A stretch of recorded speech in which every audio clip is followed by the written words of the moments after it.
கர்த்தருடைய பரிசுத்த நாமத்திற்கு மகிமை உண்டாவதாக. தொடர்ந்து இந்த காலைவெளியிலே தேவனுடைய வார்த்தையை தியானிக்க கர்த்தர் நமக்கு கிருபை செய்வாராக. கலாத்தியர் 4:18 படி நல் விஷயத்திலே நாம் வைராக்கியம் பாராட்டுவது நல்லதுதான் என்று நாம் தியானிக்கிறோம். நேச வைராக்கியத்தை குறித்து தியானித்தோம். கர்த்தருடைய வீட்டை குறித்து பக்தி வைராக்கியம் நம்மை பட்சிக்க வேண்டும் என்று தியானித்தோம். இந்த நாளிலே கூட நற்கிரியைகளை செய்வதிலே நாம் வைராக்கியம் கொள்ள வேண்டும். தீத்து 2:14 சொல்கிறது, அவர் நம்மை சகல அக்கிரமங்களினின்று மீட்டுக் கொண்டு தமக்குரிய சொந்த ஜனங்களாகவும் நற்கிரியைகளை செய்ய பக்தி வைராகியம் உள்ளவர்களாகவும் நம்மை சுத்திகரிக்கும்படி நமக்காக தம்மை தாமே ஒப்பு கொடுத்தார். நற்கிரியைகளை செய்யும்படி கர்த்தருக்கு ஸ்தோத்திரம் உண்டாவதாக. அந்த செய்வதற்கு பக்தி வைராகியம் உள்ளவர்கள் ஆகும்படி நம்மை சுத்திகரிக்கும்படி நமக்காக தம்மை தாமே ஒப்பு கொடுத்தார். இவ்வளவு அழகான ஒரு வசனம். நற்கிரியைகளை செய்ய பக்தி வைராகியம் உண்டாகும்படி அவர் தம்மை தாமே நம்மை சுத்திகரிக்கும்படி, அந்த நற்கிரியைகளை செய்யும் போது நமக்குள்ளே ஒரு சுத்திகரிப்பு உண்டாகுதாம். அதற்கு தம்மை தாமே அவர் நமக்காக ஒப்பு கொடுத்தார். ஹல்லேலூயா. அப்போ அந்த நற்கிரியைகளை செய்வதற்கு எவ்வளவு ஒரு பக்தி வைராக்கியம் நமக்கு வேண்டும் என்பதை கர்த்தர் இந்த இடத்திலே வலியுறுத்துகிறார். நற்கிரியைகளை செய்வது ஒரு பெரிய பக்தி வைராகியம். அதற்கு நமக்கு ஒரு சுத்திகரிப்பு கூட தேவை. கர்த்தருக்கு ஸ்தோத்திரம். அப்போஸ்தலர் நடபடிகள் 9வது அதிகாரத்திலே நாம் தியானிக்கும் போது 36 41 தொற்காள் என்ற ஒரு விதவையை நாம் பார்க்கிறோம். அவள் ஒரு விதவை. யோப்பா பட்டணத்திலே அந்த வந்திருக்கிறார் என்று அறிந்தவுடனே பேதுருவை அழைத்து செல்கிறார்கள். இதற்காக அந்த தொற்காள் நல்ல ஒரு நற்கிரியைகளை செய்தவள். ஆனால் திடீரென்று அவள் மரித்து விடுகிறாள். அங்குள்ள விதவைகள் எல்லாம் அவர்களுக்கு செய்து கொடுத்த அந்த ஆடைகளை காண்பித்து அழுகிறார்கள். அப்பொழுது யோப்பா பட்டணத்திலே பேதுரு இருக்கிறார் என்று அறிந்த உடனே பேதுருவை அழைத்து வருகிறார்கள்.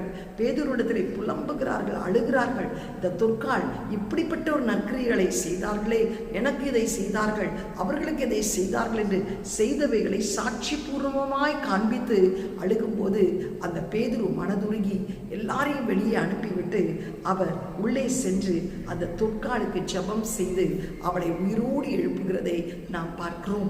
அந்த பரிசுத்தவான்களிடத்திலும் விதவைகளிடத்திலும் அவளை ஒப்பு கொடுக்கிறதை நாம் பார்க்கிறோம்.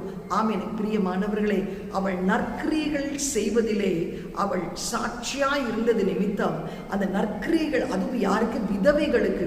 ஏனென்றால் ஆண்டவர் எப்பவுமே சொல்வாரு, திக்கற்றவர்களுக்கும் விதவைகளுக்கும் நாம் உதவி செய்வதுதான் மாசில்லாத ஒரு தெய்வ பக்தி. மாசில்லாத தெய்வ பக்தி எது தெரியுமா? விதவைகளை கண்ணீர் விடக்கூடாது. விதவைகளை நேசிக்கணும், திக்கற்றவர்களை நேசிக்கணும், அவர்களுக்கு உதவி செய்து நற்கிரியைகளை செய்வதுதான் தேவன் சொல்கிறது ஒரு மாசில்லாத தேவ பக்தி என்று சொல்லி கர்த்தருடைய பரிசுநாமத்திற்கு மகிமை உண்டாவதாக. அந்த தொற்காள் அப்படிப்பட்டவளாய் இருந்தது நிமித்தம் கர்த்தர் அவளை உயிரோடு எழுப்புகிறதை நாம் பார்க்கிறோம். அநேக திக்கற்றவர்களுக்கும் விதவைகளுக்கும் அவள் செய்த அந்த நற்கிரியைகள் அவள் இம்மையிலும் உயிர்த்தெழுதால் அந்த மறுமையிலும் பரலோக ராஜ்யம் அதை காலசத்தை கேட்கும் போது கிறிஸ்துவுக்குள் மரித்தவர்கள் உயிரோடு எழும்போ அந்த பட்டியலிலே அந்த முதலாம் உயிர்த்தெழுதலை பங்கு பெறக்கூடிய தொற்காளாய் அவள் காணப்பட்டாள். கர்த்தருக்கு ஸ்தோத்திரம்.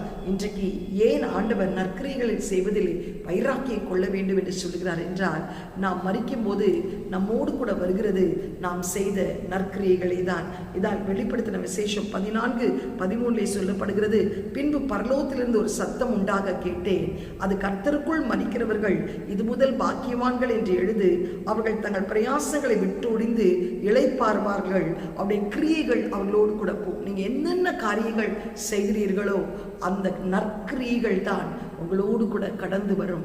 ஆம். எனக்கு பிரியமானவர்களே, எபிரேயரிலே நாம் வாசிக்கிறோம் 6:10 நீ பரிசுத்தவான்களுக்கு செய்கிற நற்கிரியைகளை அவர் மறக்கிறதற்கு அநீதி உள்ள தேவன் அல்லவே என்று சொல்லி இந்த காலை வேளையிலும் கர்த்தர் நம்மிடத்திலே சொல்லுகிற ஒரு வார்த்தை, நற்கிரியைகளை செய்வதிலே பக்தி வைராக்கியம் கொள்ளுங்கள். அந்த நற்கிரியைகள் தான் உங்களோடு கூட வரும். உங்க உயிர்த்தெழுதலிலே அதுதான் உங்களோடு கூட கடந்து வரும். அது நிமித்தம் பரலோகத்திலே ஒரு பெரிய பட்டமளிப்பு விழாவிலே நீங்கள் பரிசீலிக்கப்படுவீர்கள். நற்கிரிகள் செய்வதிலே சோர்ந்து போகாதீர்கள், ஜாக்கிரதையாய் இருங்கள். அதுவே உங்களுக்கு கன மகிமையும் நித்திய ஜீவனையும் அளிக்கும் என்று வேதம் சொல்லப்படுகிறது. அதனால் இந்த காலைவெளியிலே கூட தொற்காலை போல் நம்மளால் இயன்ற நற்கிரியைகளை நாம் செய்வதிலே பக்தி வைராக்கியமாய் இருக்க வேண்டும். ஆலயத்தில் ஏதாவது நற்கிரியைகள் செய்யணும், உங்கள் ஆண்டவருடைய பிள்ளைகளுக்கு நற்கிரியைகள் செய்யணும், உங்கள் சபையில் உள்ள திக்கற்றருக்கும் விதவிகளுக்கும் நற்கிரியைகளை செய்யும்போது அது உங்களோடு கூட வரும். பெரிய ஆசீர்வாதத்துக்கு பாத்திரவான்களாய் நீங்கள் மாற்றப்படுவீர்கள். இம்மையிலும் ஆசீர்வாதம், மறுமையிலும் ஆசீர்வாதம். ஒரு கலசம் தண்ணீர் கொடுத்தாலே அதனுடைய பிரதிபலனை காண்பீர்கள் என்று சொன்னீர். கர்த்தர் தாமே உங்களை ஆசீர்வதிப்பாராக. எங்களை அதிகமாய் நேசிக்கிற நல்ல தகப்பனே, இந்த காலை வழியிலும் அப்பா நற்கிரியைகளை செய்வதில்லை நாங்கள் ஆண்டவரை பக்தி வைராக்கியம் கொள்ள வேண்டும் என்று சொல்லி நாங்கள் தியானிக்க கிருபை செய்தீரே. தொற்காள் தன்னுடைய வாழ்க்கையிலே அப்பா திக்கற்றருக்கும் விதவிகளுக்கும் செய்த நற்கிரியைகள், அவள் மரித்த போது கூட அவளை உயிரோடு எழுப்பினீர் அப்பா. அந்த உயிர்த்தெழுதலை பங்கு உள்ளவர்களாய் இவளை மாற்றினீர் சுவாமி. ஏசப்பா ஆண்டவரே, எங்களோடு கூட நாங்கள் மரித்து போகும்போது நற்கிரியைகள் மாத்திரம்தான் வரும். எங்கள் நற்கிரியைகளை மறக்கிறதற்கு அநீதி உள்ள தேவன் அல்லவே அப்பா. தொடர்ந்து நாங்கள் நற்கிரியைகளை செய்து பரலோகத்திலே ஒரு பெரிய பொக்கிஷத்தை சேர்க்க அந்த பக்தி வைராக்கியம் எங்களுக்குள்ளே காணப்பட ஏதாகிலும் ஒரு நற்கிரியை நாங்கள் ஆண்டவரை உமக்கு செய்யணும், சபையில செய்யணும் அப்பா, ஊழியர்களுக்கு செய்யணும் ராஜா. அதனுடைய பிரதிபலன் தான் எங்களோடு கூட வரும். உலக பிரகாரமான ஒரு வேலை எங்களோடு கூட வரப்போவதில்லை ஆண்டவரே. உன்னதமானவருக்கு செய்கிற நற்கிரியை பணிவிடைதான் எங்களோடு கூட பரலோகத்திற்கு வரும். அதை செய்வதற்கு நாங்கள் பக்தி வைராக்கியமும் ஜாக்கிரதை உள்ளவர்களாய் இருந்து நித்திய ஜீவனை சுதந்திரித்துக் கொள்ள கிருபை செய்யும். இயேசுவின் மூலம் நல்ல பிதாவே, ஆமென். God bless you. Have a blessed day. Amen.